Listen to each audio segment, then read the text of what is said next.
State bank officers association Bengal সার্কেলের আমি general secretary. State bank officers association Bengal circle cover three states actually. একটা হচ্ছে West Bengal, একটা হচ্ছে সিকিম এবং আরেকটা হচ্ছে আসাম। এবং আমি all India bank officer confederation West Bengal state ইউনিটের সম্পাদক। আমার সঙ্গে রয়েছেন এসবিআই অফিসার্স অ্যাসোসিয়েশন বেঙ্গল সার্কেলের সভাপতি কমরেড রমনাথ শ্যামনাথ, এবং উনি all India bank officer confederation West Bengal state ইউনিটের সিনিয়র ভাইস প্রেসিডেন্ট। এবং তার সঙ্গে সঙ্গে রয়েছেন comrade Debashis Mukherjee, deputy general secretary SBI Bengal circle এবং senior vice president all India bank officer confederation West Bengal state unit. এবং আমার সঙ্গে আরেকজন আছেন কমরেড কবির সরকার, উনিও deputy general secretary state bank officer association Bengal সার্কেলের এবং তার সঙ্গে সঙ্গে senior vice president all India bank officer confederation. আমরা আগামী 10 তারিখ আমাদের 60তম বার্ষিক সাধারণ সভা আমরা করতে চলেছি নজরুল মঞ্চে প্রতি বছরের মতো। এবং এই বছরের একটা উল্লেখযোগ্য ব্যাপার যে আমরা হীরক জয়ন্তী বর্ষ অর্থাৎ 60 বছর হীরক জয়ন্তী বর্ষ আমরা পালন করতে চলেছি। আপনারা সবাই জানেন যে 1955 সালে state bank of India imperial bank থেকে state bank of India reserve ব্যাংকের তাদের স্টেট ব্যাংক অফ ইন্ডিয়াতে তাদেরকে হচ্ছে ইম্পেরিয়াল ব্যাংক থেকে আমাদের কনভার্টেড হয়। এবং 1965 সালে SBI all India bank officer all India state bank officer federation তৈরি হয়। এবং সেই সময় তৈরি হওয়ার সাথে সাথে আমাদের এসবিআই বেঙ্গল সার্কেলও আমাদের সার্কেলে তৈরি হয়।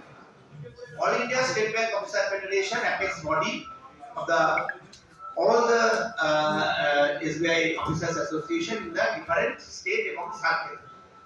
আমাদের সার্কেলটা আমি আগেই বলেছি যে 3টে স্টেট নিয়ে কভার করছে।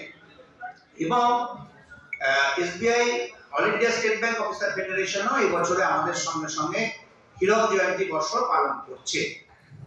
এবং এই গুরুত্বপূর্ণ সময় কিন্তু আমরা হীরক জয়ন্তী বর্ষ পালন করতে চলেছি। আপনারা জানেন যে 1969 সালে যে শুরুটা হয়েছিল 1955 এ স্টেট ব্যাংক তৈরির মধ্য দিয়ে রাষ্ট্রায়ত্তকরণ পাবলিক সেক্টর করণ ব্যাংকের, সেটা কিন্তু তার পরিপূর্ণতা লাভ করে 1969 সালে ব্যাংক জাতীয়করণের মধ্য দিয়ে। এবং এই সময়কালের মধ্যে 1965 সালে আমাদের জন্মগ্রহণ, আমরা তৈরি হই।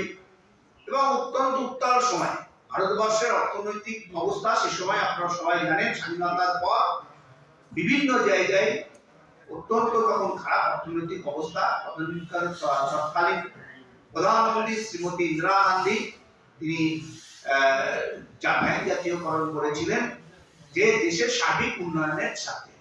এবং তারপর আমরা দেখেছি যে সারা ভারতবর্ষ জুড়ে একটা উন্নয়নের ধারা বিভিন্ন ক্ষেত্রে, সে সবুজ বিপ্লব বলুন বা ডিম উৎপাদনের ক্ষেত্রে বলুন বা আপনার মাছ চাষের ক্ষেত্রে বলুন, সমস্ত ক্ষেত্রে রাষ্ট্রায়ত্ত ব্যাংকের হাত ধরে, particular state bank of India in general রাষ্ট্রায়ত্ত ব্যাংকের হাত ধরে এর কিন্তু একটা মানে সাংঘাতিকভাবে কিন্তু ভারতবর্ষের উন্নয়ন সাধন হয়।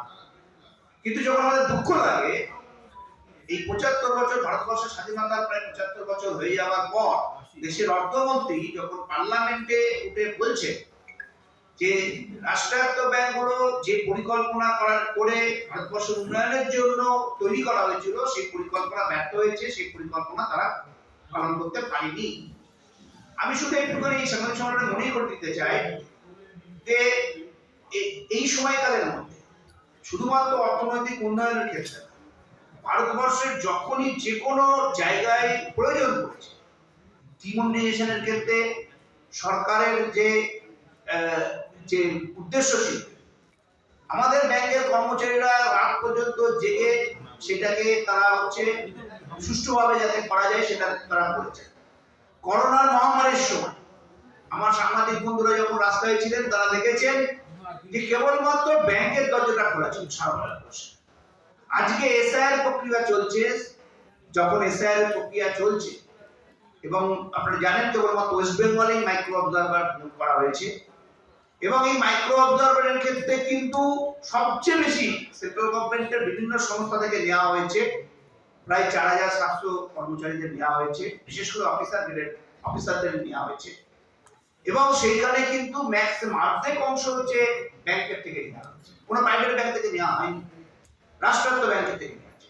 রাষ্ট্রায়ত্ত ব্যাংকের উপর নির্ভরশীলতা সরকারের বারবার করে প্রমাণ হয়েছে, কিন্তু তাদের মধ্যে একটা দ্বিচারিতা দেখা যাচ্ছে। পার্লামেন্টে তারা একটা অন্য ধরনের বিবৃতি দিচ্ছে এবং বিভিন্নভাবে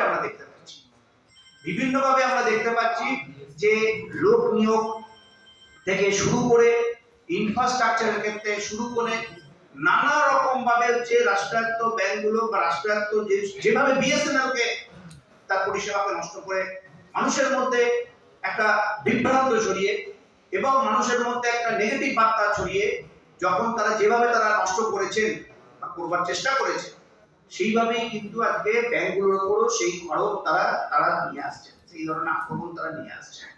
সাধারণ মানুষ অনেক সময় সার্ভিস না পেয়ে ক্ষিপ্ত হচ্ছে, কিন্তু দেশের রাষ্ট্রায়ত্ত ব্যাংকের মালিক দেশের সরকার, তারা ডিভিডেন্ড পাচ্ছে। কিন্তু আমরা কখনোই হচ্ছে মূল এস্টাবলিশমেন্টের দিকে আমরা নজর রাখছি না। আমরা মূল এস্টাবলিশমেন্টকে কিন্তু আমরা কখনোই কিন্তু আমাদের আলোচনার মধ্যে নিয়ে আসছি না। এবং এই অবস্থায় দাঁড়িয়ে আমরা 60তম আমরা হীরক জয়ন্তী বর্ষ পালন করতে চলেছি আগামী 10ই জানুয়ারি। বিস্তৃত আলোচনা হবে। Comrade Rupam Roy, general secretary all India bank officer confederation এবং all India state bank officer federation, তিনি উপস্থিত থাকবেন। এবং আপনারা জানেন যে আমাদের এখন all India bank officer confederation এবং ইউএফডুর পক্ষ থেকে বিভিন্ন ধরনের এডুকেশন প্রোগ্রাম নেওয়া হচ্ছে। আমাদের সঙ্গে যে চুক্তি হয়েছিল, লাস্ট বেতন চুক্তি হয়েছিল, সেই চুক্তিতে অনেক জায়গায় যেগুলো বলা ছিল সেগুলো ক্ষেত্রে এবং চুক্তি স্বাক্ষরিত হওয়ার সেই চুক্তি স্বাক্ষরিত জায়গাগুলো এখন পর্যন্ত সরকার পালন করেনি।